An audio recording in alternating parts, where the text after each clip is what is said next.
With the best music from around the globe. Are we ready? Playing beautiful melodies. Telling terrible stories. Creating a whole new radio experience for you. Where all worlds fail, the music speaks. Yes, you heard it very right, and welcome to Wilkings Diary Podcast Network. Now, you know what? We have a super. How many supers are those? Those are 3 supers. Ladies and gentlemen, this is Wilkings, and today on Convos With Wilkings, I'm hanging out with the man himself, Tetu Shani. Yes. Buddha. What's up? I'm good, man. Inakwaje? Yeah, I coffee too. Umekunywa sugarcane soup. Sugarcane soup. You've dug deep, bro. Hey. In fact, I'm upset. You guys should have brought for me sugarcane. We can organize. Lying. Otherwise, it's sour, bro. Yeah. How's everything? Everything is good. Are you happy? I like asking people if they're happy. Yeah, you know. Are you happy and fulfilled? The answer to that question, I would say for creatives is, it can't be summarized. I think it's on a daily basis. Okay. So I'll say I'm happy and I'm fulfilled. Today. Amazing. Today. That's a nice answer. Yeah. Today. Tomorrow. God will take care of it. We'll see. I have this thing where, like, in the morning, at night I die, and in the morning I'm resurrected. So sleep is the death of every day, and waking up is the resurrection of a new day. Deep. Yeah. Deep. No, we're only on 1 minute. It's so they don't go away, bro. So Tetu, first, congrats on your new song, on your album that is coming up. I've been meaning to ask you this thing. The name Tetu. Tetu in a sound kama South African. Yeah. You know, it's funny. I've gotten South Africa and Ghana. Yeah. Meaning Kenya, bro. In fact, I was born at Nairobi Hospital on November 6, 1985. Tetu Shani is my real name. I'm of Maasai heritage. Yeah. So my dad is Daniel Ole Shani. So I took out the Ole, so it's now Tetu Shani. Yeah. Tetu Shani. Urefu. Yeah. So let's talk about your music. First, your art. Yeah. When I listen to your music, it's very different, and even the style, it's very, like, it's not something that you can hear on the streets. You get the way tunasikianga zima Afrobeat na nini. Like your kind of music is not like a normal kind of music per se. It's very different from what we, like, let's say we Kenyans, especially Kenyans, are used to. Just for our listeners and our viewers, what's your music genre, and where do you get inspiration for your music? You know, for that kind of a style. Yeah, I get you. I've always struggled with the genre question because I draw from so many different influences. I think to a certain degree, music is kind of moving in a direction of kind of existing a little bit outside of the traditional spheres of genre. When I started out, I called my music mood music because I was always trying to tap into like a different mood. So I'll call it that, man. My music is mood music. I have a philosophy. I say for every color on the spectrum of emotion, there's a song. And I noticed that we as human beings have complex emotions, but I wasn't seeing artists who are tapping into as many different emotions as possible. Why isn't there a song about jealousy with hope, and pain with regret, and lust mixed with some, I don't know, some love, and like I just saw there was like a few topics. Either you're dundaing, or you're bragging, or you're talking about us, or maybe social justice. But there's such a wide range of things to tap into. So I was just like, you know what? I'm gonna, in my music, try to tap into as many different emotions as possible, regardless of the genre. Is it based on you've been raised in not in Kenya? Is it based on where you've been brought up? Yeah. I would say that we always carry our experiences in the things that we do. And of course, for the listeners, if they don't know, I was born in Kenya, yes, but I grew up in Lusaka, Zambia, in a place called Nouakchott, Mauritania, Senegal, Then I was in Canada for 3 years. I was in the US for 3 years. Came back in 2010. And for sure, bro, I'm sure I brought a little piece of all of those different places into my music. Like a collective of Tetu Shani music. Yeah, exactly. When it comes to you, there's something I learned. I read somewhere that you as an artist, you rarely listen to music. Like you rarely listen to music, contrary to you being an artist, and it's because when most people start creating music, when most people start listening to music, especially creators, they end up being influenced by the music, but now they take it and it becomes part of them as artists. And in a way that when you hear someone singing, let's say for example they've been listening to Chris Brown, you can feel and hear Chris Brown in them. Like you can't hear Tetu in them, but you can hear Chris Brown in them, and that's why people start saying, actually you sing like Chris Brown, and you end up not having your own identity. So how important, like how is that? Because for me when I read it, I was like, that's a really deep mantra. How did you decide that, you know what, you want to, it's like you're a free spirit, you're a free spirited artist. So the way I look at Tetu Wilkings is I see life as seasons. And so what happened was, back in around, I would say up until around 2014, I was listening to a lot of music.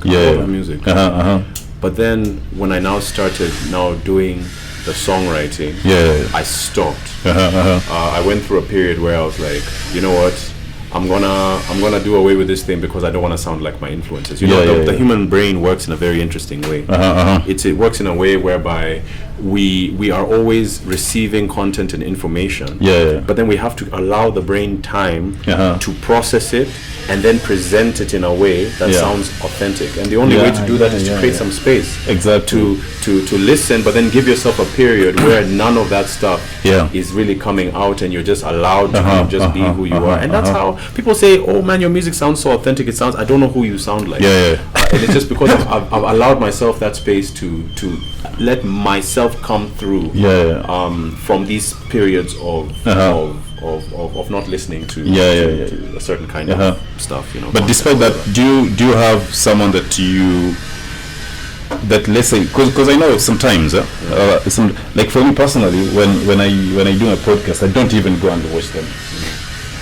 So for you, yes, as much as you don't listen to much music in terms of getting an influence for your own creations, like, but is there like someone that you, when you feel like you've reached that point and you need a certain kind of inspiration, is there a specific artist or a specific genre that you go to? Okay, I should say I'm back to listening to music. Okay, ladies and gentlemen, I am back to listening to music. Putting it out there. I'm just putting it out there because I realized that now I had exhausted the creativity that was in me. We're a cup. I think you understand this, man. And we're always pouring ourselves up. When we're empty is when we refill. Exactly. But you can't keep trying to refill a full cup. So right now, man, I'm really inspired by Burna Boy.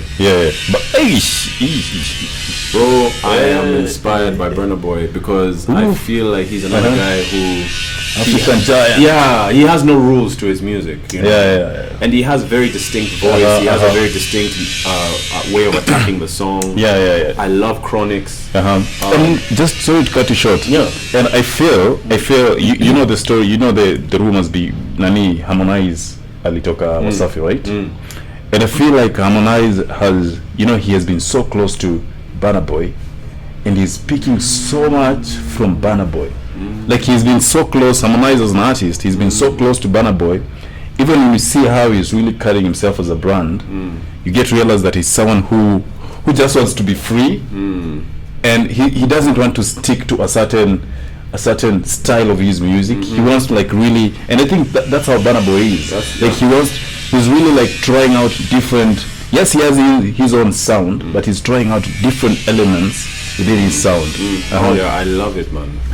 So Burna Boy is a massive influence. From the little that I've listened to Chronics. I feel like me and Chronics have kindred spirits, man. I feel like I really love him. He's a deep guy, and he makes deep music.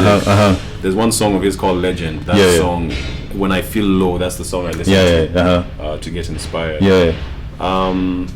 Apart from that, man, just my playlists here and there. Go on SoundCloud. I'll just click on maybe like a chill playlist or a party playlist, just to always try and get that inspiration, man. And I always try to listen outside of my genre, outside of what would be comfortable to me. So that's how I don't get stuck. So it's December, Maze. Ebu, give us like a wrap up of how your year has been. Wow. Since January. Wow. First of all, so when I think back to January, I realized that January was very hard. Bro, you just reminded me. 2019 has been a rough year. In many respects, especially the early part of the year. January was crazy. January was crazy, bro. It really was crazy. January, February, March. They tested me in every single way. I mean, this year probably more times than many other years I wanted to give up music. But they always say that God can't give you anything that you can't handle. He will always give you something that you can handle. That's true. And yet at the same time, God will also give you something that pushes you beyond the limits. Exactly. Where you're surprised at yourself. I know maybe you can relate to this, where there are times in your life you've been pushed beyond what you thought you were capable of able to handle. Come out of it and you're so you even thought of quitting music? Oh my goodness, bro. What people don't know. Imagine, bro. Let me tell you. Quitting music. People don't understand that the musician's journey. I think we quit like every month. Like, bro, you're pushed and you're pushed and you're pushed. Recently, I tweeted and I was like, you know what? It was a vulnerable moment. I was like, man, I really don't know what the point of all of this is. Am I really making a difference in people's lives? And I got so many tweets, man. People who are just like, Tetu, keep doing what you're doing. Like, we listen to your music. It lifts our spirits. We do it. And that brings me to that point that whenever I feel like quitting, it's people, it's real life human beings who remind me why I'm doing this. It's not cash. It's not fame. It's not celebrity. It's all about the impact. Impact, bro. Legacy. That's what keeps me going. But tough year. But it had a few moments that really were exciting for me. It was exciting to be a part of Tusker Oktoberfest a couple months ago. And of course, the latter part of this year is where I feel like I figured a lot of things out. And that's when I started now the Awesome Challenge. One song a month. Started from July, August, September, October, November, December. I was like, yo, let me drop one song a month. And I've done it, man. Is it the same challenge that you started? That one, exactly. The challenge, The challenge. Nice. Back to January being a crazy time for you. Most of us creatives go through breakdown. True. Sometimes like you keep creating, then you feel like Emaze, like you can't even think, as in you're trying to create but you can't even create because it's too crazy for you. Do you always have those kinds of moments whereby you feel like, Emaze, I think I don't have ideas, Maze. I want to create. I don't have ideas. I can't get inspiration. You feel like, Maze, you've reached a breakdown moment. Like, do you as Tetu Shani, you as an artist, do you always have these kind of moments? And how do you move forward from these moments? I used to have those moments a lot. I don't have them as much. I'll tell you. I realize that when you have those moments, it means that you've been stuck in the same place for too long. You've been stuck with the same people for too long. You've been interacting at the same events for too long. You've been reading only that one kind of book for too long. You've been listening to one kind of music for too long. You have been maybe watching that one kind of series for too long. I realize that creativity and inspiration always comes from diversity of experience. When creativity and inspiration comes from the diversity of experience. If you keep your life diverse, if you make sure that you're committed to experiencing new and different things, you will never lack creativity. Because the definition of creativity is forming a connection between two things that otherwise would never have been connected. trying to figure out what's the connection between this microphone and an ice cream cone. The little things. Little things matter. Little things. So, for me, you know, I'll do things like, you know, right now I'm involved in a Christmas program. Yeah. You know, that helps. You know. Yeah. Some artists who, you know, you can't picture like Boy doing Christmas carols or whatever. But then by being part of a Christmas program, it has given me ideas for my own music. By deciding today, I hear that there's a photography exhibition at Shift Eye. They're dealing with waste products and plastic pollution in the ocean. Positioning. Exactly, that's another thing. Positioning. It's positioning. I think positioning is very important, because if you really, you see, if there's this cliche saying that if you want to go far, go alone. But if you want to go further, go fast. If you want to go fast, you go alone. If you want to go far, join up with other people. So I think, and I think the one thing I always don't get it is why creatives don't want to like collaborate. Like, and one thing that I've come to also learn with you is that you have collaborative projects with guys with Kina Sage. Like, you really collaborate. How important is it for you as a creative? How is it important for any creative out there to go out of their way to create projects with other artists? It is so important, bro. It is extremely important, because when you begin to look at even life on this planet, every technological innovation has come where cultures intersect with one another.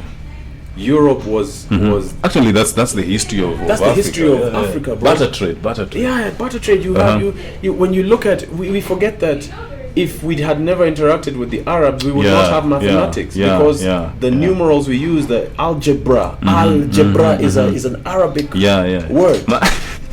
Man, bro. So I never thought of it that way. So what it means is, even as creatives, how do you innovate? How do you go forward? How do you come up with something that people have never heard of before? It's by making these connections. It's by collaborating, by joining hands on a project, by saying, that's one thing. Another thing is, if I collaborate with you, I get into your mind, I get a perspective that I have no ability to access. Apart from it's a learning experience. Let me get into your personal life. Is it Louis or Louise? Louise. Yes. So mulipatanaje. When she gets so upset when people get her name wrong. I was like, okay, is it Louis? No, it's Louise. Louise. Juicy, I saw a comment on her. You know, I was just digging your Instagram. She was saying, "Oh, this long distance is killing me." So how did you guys meet? So, believe it or not, we met in church. We met in church. Yes. So, I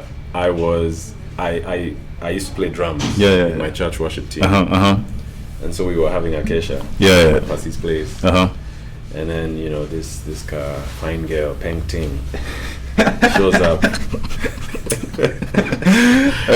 So I was like, hello, you know. And I left it at that because I was actually dating someone at the time. We ended up becoming really good friends. The other relationship didn't work out. We continued being friends. And then one day, can you imagine? Atakesha. Who would have thought? But Jesus was watching. Let me tell you. Then one day, it's like my eyes were opened. God was like, bah! So you open your eyes and see what I've brought. And when I opened, there she was. And we began a relationship. We dated for 3 years. We've been married now, approaching 5 years. Just receive. Inaweza kuwa ni Mufasa. Yokata. These are conversations you guys have when people are calling. I was supposed to host Mufasa here. Okay. Yeah, man. So we've married almost like 5 years now. You guys have 2 kids? One kid. Yeah, we have a little boy called Taji. Taji. So talking about family, how is it? How you've been married for? Now let me not get this wrong. I always get it wrong. You just realize okay, that these are podcasts. We're approaching. I know she listens. It's almost 5 years. 5 years, yeah. 5 years. Yeah. So how, like, is there a way you settling down with her impacted you as a man and you as an artist? Yes. I'll tell you in which way. Because you know most artists. Yeah. For me, I can't speak for all men, but I know that a lot of men are like this. Our mind is an enemy. Enemy. What I mean is that our mind fights us on a daily basis. Thoughts about inadequacy. Thoughts about whether we're really creating any kind of a relevance or impact. Thoughts about insecurities. And one of the hard things about being a man is that you don't get these outlets to be able to express some of those things that you're thinking about. You can't talk about it with your homies. Men don't talk. We don't. Even if I'm kicking with you, bro, I find it hard to even open up to you and say, yo, bro, you know, when was the last time, perhaps maybe it has happened, but when was the last time, you see, and I'm very sure this has happened to you, your friend will call you, hey, Tetu, how you doing? Are you fine? Are you fine? But men won't go extra mile to ask you, like, yo, are you really fine? Really okay? Are you fine? Are you okay? See, that's why you see women call each other babes. Call each other. They hold each other's hands. They sit in each other's laps. Exactly. Sometimes, like, But you see, for us men, we don't really talk to ourselves. So you're saying? There's distance. And it really hurts, man. That's part of the toxic nature of masculinity. It's very isolating. And I think one of the ways I can't tell you I love you without saying. No homo. No homo. Hey, those shoes are free. He's on Jojo. But no homo. It's sad. Right? But one of the ways in which she has really helped me was that my mind is healthy. And now getting married meant that now when I have my rock bottom moments, siko peke yangu, you know what I mean? She's there with me. We can have this conversation. If I need to cry with her, I can do that. And we just have this conversation. It's kept me healthy. That's the one thing I'll say has been different between before I was married and now that I'm married. And fatherhood is another thing altogether, man. Hey. How old is he's 3. Taji? 3. He's 3 years old. And that's also been really something else. I mean, I'm sure you've heard Dad say this before. When you get a kid, and especially a young man, so many things kick in, so many loyalty kicking. A lot, man. And I think the number one thing is your life ceases to be your own. You are now accountable. Who they are going to be who they are by watching you, not by what you're telling them. By them observing your life. You see, it's two-way. Whether you're giving birth to a daughter or a son, it's two-way. Because if it's a son, then there's so much is gonna learn from you as a man. And if it's a girl, there's so much is gonna learn from you on how she should be treated by other men. Like it's two-way. You know, I mean, it's funny. I don't know why this is coming to my head, but just little things. Like, you know, like teaching him how to piss. You know what I mean? Like that's why I always give it up to single parents. It has given me an appreciation, especially of single mothers, because they're really little things, and single dads too. Single dads, little things. I remember in my own life, at one point getting a bit upset. And big up to Ted Josiah. I remember at one point in my life getting a bit upset because my dad wasn't around to teach me how to tie a tie. You're like, Tetu, it's just a tie.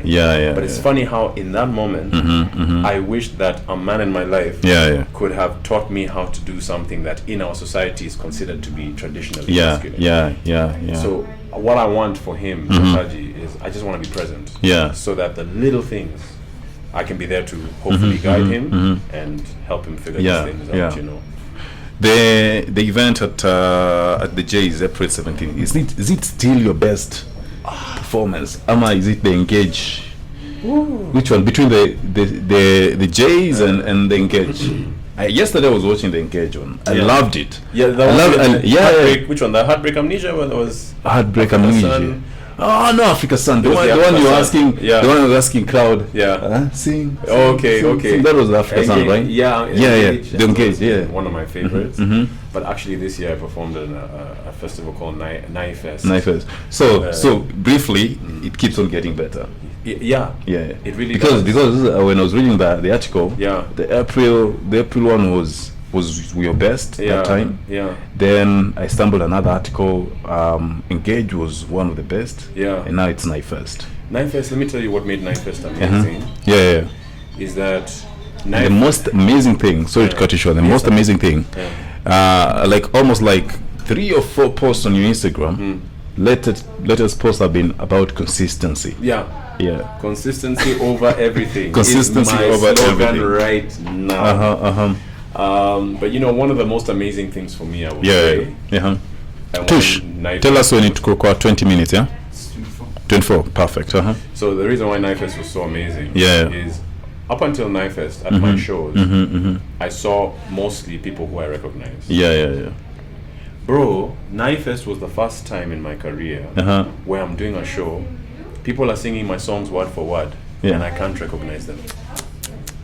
I was like, hiya. How amazing. How amazing. Guys? Like, how do they even know my and Naifest is a diverse crowd. It's a very diverse crowd. Yeah. Naifest is a diverse crowd. But it was fantastic. That was a very validating moment in my career. Where I was like, okay, Tetu, this consistency is paying off. Yeah. You're beginning to expand into audiences who traditionally would not know who you are. Yeah. Amazing. Imagine, bro. Yeah. I think the beauty of life is one thing I love about being a creative is so Nani, the one who's producing our show right now, Tushiana of Tush segment. This one, the guy with the camera. Nice. So he has his show on the podcast. It's called Tush. It's Tush Time. Yeah. And so yesterday we were just checking our demographics on listenership and especially viewership. And you see, like when I started the podcast, it was just me alone, my show. So I hadn't introduced other shows under the podcast. So when I introduced other shows and his show again, so there's something I've learned, Maze. January, around, because I launched the podcast in February. So between January and April and May there, my audience was, much of my audience was 23 to around 34 there. That's like my audience. Then yesterday, when I checked out, we brought in another audience from his show of 18 to 24. Wow. 18 to 24. Yeah. And now back to your point of diversification, of getting into a different audience.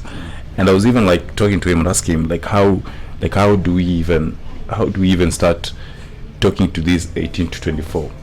You see, and sometimes I think one of the things that so many artists face, and I also want you to tell me what you think about it, is growing their own community, growing their own audience around their craft, around their personal brand. So how did you get to decide, I want to create this kind of music, and I want to build this kind of a community that values music that speaks to them, music that is not all jumpy, music that is not all like hype and all that, but music that is so specifically talking to them personally. How did you build that kind of an audience? And even when I go to like comments, like yesterday I was even watching the video at the Engage YouTube, and I was like even watching the videos on your YouTube and on your Instagram. Like you can easily tell that there's a very niche audience that your music sort of like attracts. It's an interesting question. I kind of did it backwards. Like I created the content that I liked, and then found the audience. So you have to fall in love with So you see, I couldn't create music that I don't like. I couldn't create music that doesn't feel authentic for me, because then I wouldn't know who my audience is. But what I did was I just created music that I found dope, that gave me goosebumps, and then my question became, who does this resonate with? And then that has been the journey of figuring out, who does this resonate with? And how can I get in front of them more consistently? So that's helped, man, and it's made me realize, I'm still on that journey, figuring out who does this impact, who does this attract. Who are the ones who can pay my bills right now? Who are the ones who can pay my bills in 10 years? Because I hope you understand. My younger audience come for my shows. But they're broke. Monetization. They're broke. My older audience don't come for shows. But they have money. So what happens is they're the ones who hire me for living room sessions. But the ones who are going to come for a concert here at the Alchemist are young people. But they don't have. So I can't neglect either one. You have to balance. You have to balance it. You need the 18 to 24s as much as you need the 25 to 35s.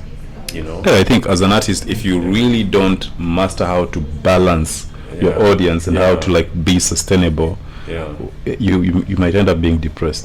Because I was watching the other video for Nani, the other interview, Eric Omondi. Even me, I've once been to that position whereby people know me, but I don't have money. People know you and you're in a mat, and you start feeling like, oh shit, now I really need to exactly. And it's crazy. So anyway, what's up? What's popping? What's on the horizon? What's on the horizon? Well, bro, I've had an album on the horizon for some time now. Man, I'm really praying, Lord willing, to be able to release it early next year. It's a full-length album, my debut album. But for now, man, you know what? I saw the success of Awesome Challenge. I did 5 songs once a month. Now I want to challenge myself to do 1 song a month until December 2020. 1 song a month? 1 song a month until December 2020. Hakuna kulala. Hakuna kudu, bro. Let me ask you the most common questions that most people are asking in radio right now. Is what do you think of the new Gengeton music? And if someone is watching this, are you open to collaborating with Gengeton music? Because I've seen some artists now are starting to collaborate with them. The guys of Boondocks Gun. I think, I don't know if you'll say no, but I think it will be a really good fusion. It'd be a very crazy fusion. To be a very crazy one, bro. My answer to that is that it has to make sense. It has to make sense. It has to be as the result of a natural relationship. It has to be a result of music that I genuinely like and that I'm feeling. I'll tell you something. Gengeton actually has inspired me. A lot of people don't know this. But Gengeton has inspired me, and I'll tell you exactly how Gengeton has inspired me. I saw a group of kids who you couldn't stop by banning them from radio. They didn't care. They said, okay, they didn't care. Let's go for it. If we don't have kama tuna pesa ya video, we'll shoot with our phones. If they don't play us on the radio, we'll push YouTube. Exactly. Bro, that was a massive... they've been pushing. There's a day I saw Wamlambez trending for an entire weekend on Twitter. Wow. You see? For 3 days. So... there's a lot to learn. There's a lot to learn from the wave. Actually, and then another thing that I learned from the wave was even an inspiration for the Awesome Challenge. Was, man, these guys were first operating as a unit. It wasn't